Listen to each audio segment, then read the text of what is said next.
All right, welcome back to the channel. So Canelo Alvarez admits that he should have listened to Floyd Mayweather Jr. and shreds Oscar De La Hoya for disloyalty. This is him giving information about why he left Goldenboy in the middle of that DAZN contract, and I think that it is should be very enlightening information for boxing fans and for boxers specifically. So let's talk about that in this video.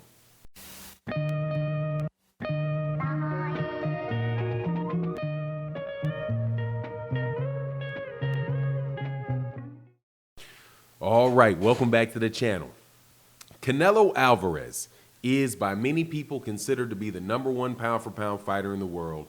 He gets a lot of positive press. He is most definitely a very, very big name in the sport of boxing, and he's been in a lot of really, really good fights.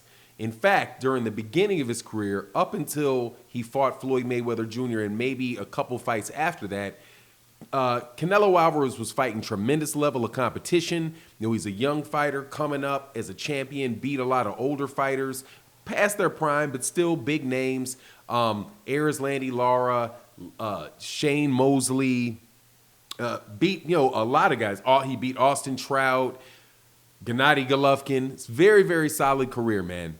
But as of late, his career has been, from my point of view, it's been a bit of a letdown. From the second fight of Gennady Golovkin, where he tested positive for performance-enhancing drugs, to where the WBC gives him this franchise title that why in the world would you need?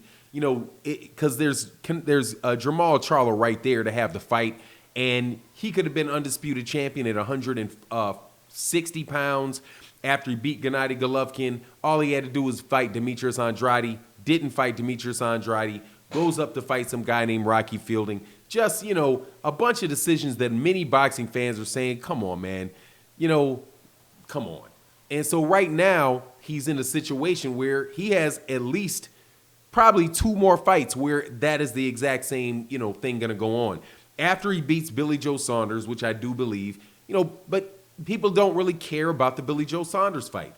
People don't really care about the fight that he could be having with Caleb Plant. The only real fights that people are interested in, and this is my perspective, people can argue, otherwise, but the real fights that people are interested in seeing him fight is the Jamal Charlo fight, is the Demetrius Andrade fight, maybe even the Errol Spence Jr. fight if he moves up. But, I say that to just kind of give you a sense of, is it the malaise or the lack of, oomph that is in Canelo Alvarez's career right now. Not saying that he's not a terrific fighter, I don't think he's the #1 pound-for-pound guy in the world, but, I'm not trying to discredit this guy and what he does in the ring. It is just the way that this guy is managed. So when Oscar De La Hoya and he broke up, I was like, man, this is a really great opportunity because, it's clear that Oscar De La Hoya is leading this guy in a direction, dude, that is just not very good for boxing and not very good for himself. So when I saw that Canelo Alvarez sued Goldenboy and sued Oscar De La Hoya to get out of his contract, man, I was excited about it because I was like, yeah, because hopefully what this will mean is that Canelo Alvarez can go back to being the guy that he was when Oscar De La Hoya and Floyd Mayweather Jr. were partnering and he was fighting on this guy's undercard.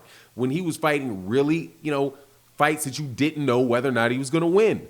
Those days. So today I got up, read a Boxing Scene article, and Canelo Alvarez was giving details about why he broke from Goldenboy Promotions. And I'm telling you, man, it was like, yeah, no kidding. He talked about all kind of stuff about Oscar De La Hoya that honestly, you heard Floyd Mayweather Jr. say, or I heard Floyd Mayweather Jr. say at least 5 years ago. Now, and what are these things? He's like, look, the guy's he's just not loyal, right? He's like, you go into an agreement with somebody. Now, he said that he's not going to talk about Oscar De La Hoya specifically, but then he gave some statements that would apply generally to people involved. But it's Oscar De La Hoya is running the place. The buck stops with Oscar De La Hoya. So he says Oscar De La Hoya is disloyal.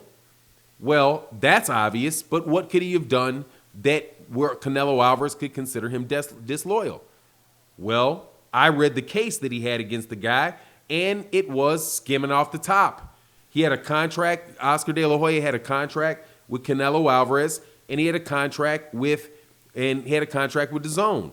I do believe you can go check the record. I haven't looked at the specifics of it, but it was something like this, where if Canelo Alvarez was getting $35 million a fight, DAZN was paying $40-something million for the fight, and Oscar De La Hoya got that money, between what Canelo Alvarez was supposed to get paid and what the actual amount DAZN was paying.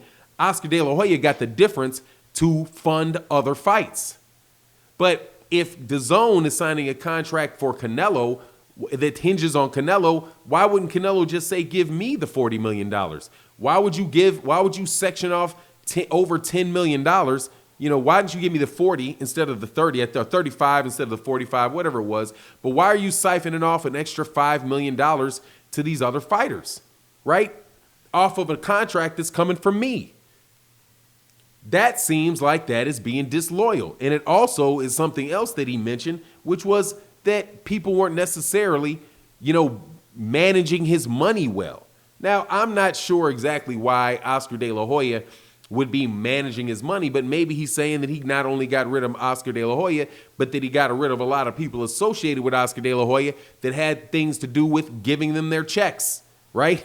Or negotiating with them to making sure that they get the absolute most that they can get out of that deal. And maybe Canelo Alvarez didn't feel like dishing out an extra $8 million to Oscar De La Hoya, especially when Oscar De La Hoya is also getting a cut of the promotional fees from him, right? So it's like, nah, man, that's what Canelo Alvarez felt. And then Canelo Alvarez is like, I'm out. And then he also said something else we know about Oscar De La Hoya, but we also know about promoters in general, that they say one thing and do another. He's like, there's people in there, they'll tell me one thing, and then I know, okay, it's going to wind up being something else. So Canelo Alvarez, who was something like 90% of their revenue, right, carrying their whole company, is getting lied to, is having people mess with his money, and was lied to, people not messing with his money, and boom, loyalty is those two things. If you're loyal to me, you're not skimming off the top, and none of your guys are playing with my money. I should be able to trust you. If I can't trust you, that's being disloyal. And who said that about Oscar De La Hoya loud and clear before Goldenboy and the PBC broke? Floyd Mayweather Jr. Very, very adamant about that with Oscar De La Hoya and saying, look, I came over and started dealing with Oscar De La Hoya. Oscar De La Hoya, and Floyd Mayweather Jr. is the draw in these big fights that he's making alongside Goldenboy Promotions, partner with Goldenboy Promotions. But what does Oscar De La Hoya do every fight? He tries to tank Floyd Mayweather Jr. in every fight, just very, very petty with Floyd Mayweather Jr. And Floyd was like, look, man, I cut deals with you. I'm doing business with you. We're making money. Why are you so disloyal? Same thing Canelo Alvarez is saying. Why are you so disloyal? I think that is part and parcel to the actual job that promoters do. Once you get into a situation where you're counting the money and now you got to hand the money out and actually write the checks to people and give them their money, you'd be surprised how many people who claim they were loyal turn to fair weather friends, because all fair weather friends are enemies that are waiting for an opportunity to show you that that's what they are. And promoters, guys like Oscar De La Hoya, or big ego guys, when you're a big ego boxer, they used to be a big ego boxer, and they can get passive aggressive with you and mess with you. And that's probably what happened to Floyd and Canelo with Oscar De La Hoya. But anyway, I just thought it was important to say. You let me know what you think in the comment section. And with that, I'm out. Peace.